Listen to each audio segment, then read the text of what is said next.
Hello students, आप सभी का स्वागत है। मेरा नाम है फैसल रशीद और ये है सेल्फ स्टडी नाउ। आज की इस वीडियो में हम लोग the complete English grammar book से एक्सरसाइज नंबर 32 को सॉल्व करेंगे। चलिए इस वीडियो को शुरू करते हैं और सॉल्व करते हैं एक्सरसाइज 32 को। इस एक्सरसाइज के पार्ट 1 में हम लोगों ने 1 से लेकर के 15 तक के क्वेश्चंस को सॉल्व किया था। इस वीडियो में हम लोग 16 से लेकर के 30 तक के क्वेश्चंस को सॉल्व करेंगे। हमारे सामने सबसे पहले दिया गया है द चाइल्ड इज डेड और फिर दूसरा sentence the child came here yesterday. इन दोनों सेंटेंसेस में आप देखिए द चाइल्ड कॉमन है, तो जो द चाइल्ड है इसे हम रिलेटिव प्रोनाउन से रिप्लेस कर देंगे और उस रिलेटिव प्रोनाउन का काम इन दोनों सेंटेंसेस को जोड़ने का होगा, इसीलिए वो एक कंजंक्शन की तरीके से भी काम करेगा। तो जब हम इन दोनों सेंटेंसेस को कंबाइन करेंगे तो क्या हो जाएगा, द चाइल्ड इज डेड। और इस वाले चाइल्ड के लिए हम क्या यूज करेंगे, इस वाले चाइल्ड के लिए हम यूज करेंगे हु का। तो आगे का सेंटेंस क्या होगा, केम हियर यस्टरडे। पूरा सेंटेंस इस तरीके से हो जाएगा, the child is dead who came here yesterday. देखिए चाइल्ड एक पर्सन है, इसीलिए हमने यहाँ पर हु का यूज किया है और यहाँ पर चाइल्ड सब्जेक्ट की तरीके से काम कर रहा है, इसीलिए हमने हु का यूज किया है, क्योंकि हु पर्सन के लिए रिलेटिव प्रोनाउन का नॉमिनेटिव केस होता है। चलिए अगले सेंटेंस पे चलते हैं। अगला सेंटेंस है the child is dead I saw the child yesterday. तो यहाँ पर भी देखिए 2 बार चाइल्ड आया हुआ है। सबसे पहले हम वैसे ही सेंटेंस को लिखेंगे, हम लिखेंगे द चाइल्ड इज डेड, लेकिन ऊपर में हमने देखा कि चाइल्ड यहाँ पर नॉमिनेटिव केस में था। इस सेंटेंस में चाइल्ड नॉमिनेटिव केस में नहीं है, एक्यूजेटिव केस में है। तो जब एक्यूजेटिव केस में है तो हम यहाँ पर रिलेटिव प्रोनाउन whom का यूज करेंगे और बाकी का सेंटेंस क्या बनेगा, बाकी का सेंटेंस बनेगा आई saw yesterday। तो चलिए सेंटेंस नंबर 18 पर चलते हैं। यहाँ पर लिखा हुआ है आई नो द मैन और उसके आगे क्या लिखा हुआ है, ही स्टोल द बाइसिकल। पहले वाले सेंटेंस में मैन एक ऑब्जेक्ट है, लेकिन दूसरे वाले सेंटेंस में मैन को यूज नहीं किया गया है।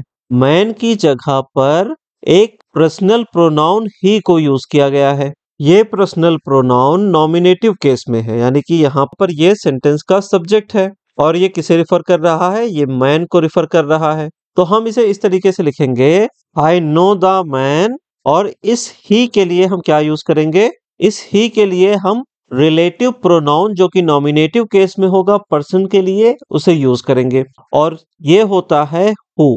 तो हम यहाँ पर हु लिख देंगे और उसके बाद पूरा का पूरा सेंटेंस वैसे ही उतार देंगे। तो ये पूरा सेंटेंस क्या होगा, I know the man who stole the bicycle. चलिए अगले सेंटेंस पे चलते हैं। अगले सेंटेंस में लिखा हुआ है the man stole the bicycle he has been arrested. फिर से देखिए आप यहाँ पर द मैन आया हुआ है और द मैन को अगले सेंटेंस में रिप्रेजेंट करने के लिए हमने पर्सनल प्रोनाउन ही को यूज किया है। द मैन यहाँ भी नॉमिनेटिव केस यानी कि सब्जेक्ट है और ही यहाँ भी सब्जेक्ट है। हम इस सेंटेंस को इस तरीके से लिखेंगे, the man who stole the bicycle has been arrested. Sentence number 18 में हम लोगों ने जो पहला सेंटेंस था उसी को हमने मेन क्लॉज बनाया था और जो दूसरा वाला सेंटेंस था उसे हमने रिलेटिव क्लॉज बनाया था। रिलेटिव क्लॉज एक्स्ट्रा इंफॉर्मेशन देती है, तो ये जो हु के बाद आया हुआ था वो एक्स्ट्रा इंफॉर्मेशन दे रहा था उस पर्टिकुलर पर्सन के बारे में। लेकिन सेंटेंस नंबर 19 को आप जब देखेंगे तो इस सेंटेंस नंबर 19 में हमने पहले वाले सेंटेंस को रिलेटिव क्लॉज में बदल दिया और जो दूसरा वाला सेंटेंस था उसे हमने मेन क्लॉज में बदल दिया। हमारी मेन क्लॉज क्या है, हमारी मेन क्लॉज है the man has been arrested और हमारी रिलेटिव क्लॉज कौन सी है इस सेंटेंस में, हमारी रिलेटिव क्लॉज है हु स्टोल द बाइसिकल। तो इस पेज पर हमने हु का यूज किया, होम का यूज किया, फिर हु का यूज किया और फिर हु का यूज किया, क्योंकि यहाँ पर जितने भी सब्जेक्ट थे या ऑब्जेक्ट थे वो पर्सन थे। अब चलिए नेक्स्ट पेज पे चलते हैं। यहाँ पर हमारे सामने सेंटेंस नंबर 20 है। सेंटेंस नंबर 20 पे लिखा हुआ है I have found the umbrella I lost it. हम यहाँ पर अम्ब्रेला की बात दोनों जगह कर रहे हैं। जो ये इट है ये किसे प्रेजेंट कर रहा है? ये अम्ब्रेला को प्रेजेंट कर रहा है। सबसे पहले हम लिखेंगे I have found the umbrella और इसके बाद हम एक ऐसा रिलेटिव प्रोनाउन यूज करेंगे जो किसी थिंग के लिए यूज किया जाता हो। हम यहाँ पर हु का यूज नहीं कर सकते, हम यहाँ पर whom का यूज नहीं करेंगे, हम यहाँ पर whose का यूज नहीं करेंगे क्योंकि ये सारी चीजें पर्सन के लिए होती हैं। हम यहाँ पर यूज करेंगे एक ऐसा रिलेटिव प्रोनाउन जो सिर्फ और सिर्फ इन एनिमेट ऑब्जेक्ट के लिए यूज होता है, नॉन लिविंग थिंग्स के लिए यूज होता है। और वो रिलेटिव प्रोनाउन क्या होता है? वो होता है विच या फिर दैट। हम यहाँ पर लिखेंगे दैट और उसके बाद हम क्या लिखेंगे? I lost. तो सेंटेंस पूरा क्या बनेगा? I have found the umbrella that I lost. चलिए अगले सेंटेंस पे चलते हैं। अगला सेंटेंस है I saw a soldier he had lost N arm. इस सेंटेंस में आप देखिए हम बात कर रहे हैं सोल्जर की, क्योंकि यहाँ का जो ही है ये सोल्जर को ही रेफर कर रहा है। सबसे पहले हम क्या लिखेंगे? I saw a soldier. अब इसके बाद एक रिलेटिव प्रोनाउन को हम यूज करेंगे। वो रिलेटिव प्रोनाउन पर्सन के लिए यूज होगा। इसके अलावा वो नॉमिनेटिव केस का प्रोनाउन होगा। तो पर्सन के लिए यूज होने वाला नॉमिनेटिव केस का प्रोनाउन होता है हु। और इसके बाद हम ऊपर वाले सेंटेंस का बाकी हिस्सा एज इट इज कॉपी कर देंगे, जो कि होगा हैड लॉस्ट एन आर्म। तो पूरा सेंटेंस क्या हो जाएगा? I saw a soldier who had lost N arm. अब चलिए अगले सेंटेंस पे चलते हैं। अगला सेंटेंस है this is the path he came by this path. अब इस सेंटेंस में देखिए पाथ दोनों जगह कॉमन है, तो हमें पाथ को रिप्लेस करना है एक रिलेटिव प्रोनाउन से। हम सेंटेंस लिखेंगे दिस इज द पाथ, फिर हम लिखेंगे बाय और इसके आगे हम यूज करेंगे एक रिलेटिव प्रोनाउन जो कि यहाँ पर दैट है, और फिर हम ऊपर वाले सेंटेंस का बाकी हिस्सा लिख देंगे। पूरा सेंटेंस क्या बनेगा? This is the path by that he came. अब चलिए अगले सेंटेंस पे चलते हैं। अगला सेंटेंस है the horse was lame. Lame यानी कि लंगड़ा। We saw the horse. दोनों सेंटेंसेस में हॉर्स कॉमन है, तो हम किसे रिलेटिव प्रोनाउन के सहारे से रिप्लेस करेंगे? द हॉर्स के बाद हम रिलेटिव प्रोनाउन को यूज करेंगे जो कि होगा विच, क्योंकि हम एक ऐसे ऑब्जेक्ट की बात कर रहे हैं जो पर्सन नहीं है। और इसके बाद हम आगे का सेंटेंस क्या लिखेंगे? We saw was lame. तो सेंटेंस क्या बनेगा? The horse which we saw was lame. तो स्टूडेंट्स इस पेज पर हम लोगों ने दैट का यूज किया, हु का यूज किया, फिर दैट का यूज किया और फिर विच का यूज किया। अब चलिए अगले पेज पे चलते हैं। यहाँ पर दिया गया है those boys were kept in they had been very lazy. ये सेंटेंस बनेगा दोज बॉयज और इसके बाद एक रिलेटिव प्रोनाउन जो कि होगा हु, क्योंकि हु का यूज हम सिंगुलर के लिए भी करते हैं और प्लूरल के लिए भी करते हैं।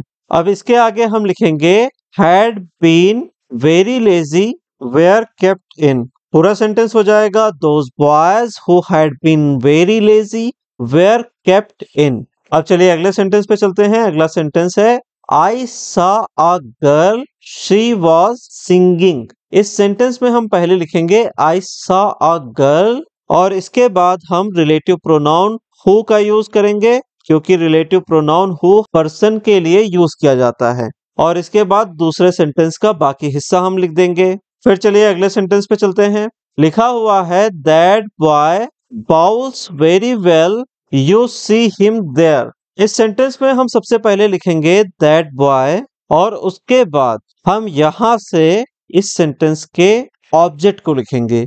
यहाँ पर दूसरे सेंटेंस में बॉय को ऑब्जेक्ट की तरीके से प्रेजेंट किया गया है, तो हम यहाँ रिलेटिव प्रोनाउन एक्यूजेटिव केस में यूज करेंगे जो कि होगा whom। और इसके आगे हम बाकी का सेंटेंस लिखेंगे। सबसे पहले हम लिखेंगे यू सी देयर और फिर पहले वाले सेंटेंस से बाउल्स वेरी वेल लिख देंगे। अब चलिए अगले सेंटेंस पे चलते हैं। अगला सेंटेंस है here is the book you were asking for the book. इस सेंटेंस में हम देखेंगे कि जो ये बुक है ये दोनों जगह आया हुआ है। तो हमें बुक को रिप्लेस करना है एक रिलेटिव प्रोनाउन से। सबसे पहले हम लिखेंगे हियर इज द बुक और इसके बाद एक रिलेटिव प्रोनाउन दैट का यूज करेंगे हम। फिर हम ऊपर वाले सेंटेंस का बाकी हिस्सा एज इट इज लिख देंगे। हमने दैट का यूज क्यों किया है? क्योंकि बुक एक नॉन लिविंग थिंग है। तो इस पेज पर हम लोगों ने हु का यूज किया, फिर हु का यूज किया और होम का यूज किया, क्योंकि दूसरे सेंटेंस में बॉय एक्यूजेटिव केस में था। और हमने दैट का यूज किया क्योंकि बुक एक नॉन लिविंग थिंग है। अब चलिए अगले पेज पे चलते हैं। यहाँ पर हमारे लास्ट 3 क्वेश्चंस हैं। सबसे पहले लिखा हुआ है here is the pencil you lost it yesterday. तो इस सेंटेंस में आप देखिए पेंसिल सबसे पहली चीज है और इट पेंसिल को ही प्रेजेंट कर रही है। दूसरे वाले सेंटेंस में भी पेंसिल का यूज हुआ है लेकिन एक प्रोनाउन के जरिए से, और पहले वाले सेंटेंस में पेंसिल को पेंसिल ही कहा गया है। जब हम इन दोनों सेंटेंसेस को कंबाइन करेंगे तो हम लिखेंगे हियर इज द पेंसिल और इसके बाद हम यूज करेंगे एक रिलेटिव प्रोनाउन इन एनिमेट ऑब्जेक्ट के लिए जो कि होता है विच या फिर दैट। हम यहाँ पर विच का यूज कर लेते हैं और उसके बाद सेंटेंस हम लिख देंगे यू लॉस्ट यस्टरडे। अब चलिए अगले सेंटेंस पे चलते हैं। अगला सेंटेंस है the man is deaf. Deaf यानी कि बहरा। You spoke to the man. Man दोनों जगह आया हुआ है तो हमें मैन को ही रिप्लेस करना है। हम लिखेंगे सेंटेंस द मैन, फिर एक रिलेटिव प्रोनाउन। रिलेटिव प्रोनाउन किस पे डिपेंड करता है कि जो दूसरा वाला जो इंफॉर्मेशन देने के लिए आप रिलेटिव क्लॉज यूज कर रहे हैं वहां पर वो नाउन या प्रोनाउन किस तरीके से यूज हुआ है। जैसे कि यहाँ पर द मैन किस तरीके से यूज हुआ है? एक ऑब्जेक्ट की तरीके से यूज हुआ है, यानी कि ये एक एक्यूजेटिव केस में है। तो हम क्या लिखेंगे? द मैन हुम, क्योंकि पर्सन के लिए हम किसे यूज करते हैं? पर्सन के लिए हम हु, होम, हुज का यूज करते हैं। और यहाँ पर एक्यूजेटिव केस है तो हम होम का यूज करेंगे। फिर आगे का सेंटेंस लिखेंगे यू स्पोक इज डेफ। अब चलिए इस एक्सरसाइज के लास्ट क्वेश्चन पे चलते हैं। लास्ट क्वेश्चन है coal is found in West Bengal, it is very useful mineral. यहाँ पर कोल है और कोल को रिप्रेजेंट किया जा रहा है दूसरे सेंटेंस में इट के जरिए। हम सेंटेंस लिखेंगे coal is found in West Bengal और इसके बाद हम यूज करेंगे रिलेटिव प्रोनाउन जो कि होगा दैट या फिर विच, क्योंकि ये एक नॉन लिविंग थिंग है। हम यहाँ पर यूज कर लेते हैं विच का और उसके बाद क्या लिखेंगे? बाकी का सेंटेंस। तो सेंटेंस पूरा क्या होगा? Coal is found in West Bengal which is very useful mineral. तो यहीं पे आपकी एक्सरसाइज 32 पूरी तरीके से कंप्लीट हो जाती है। वीडियो को पूरा देखने के लिए आपका बहुत बहुत शुक्रिया। मिलते हैं अगली वीडियो में। Have a lovely day. Signing off.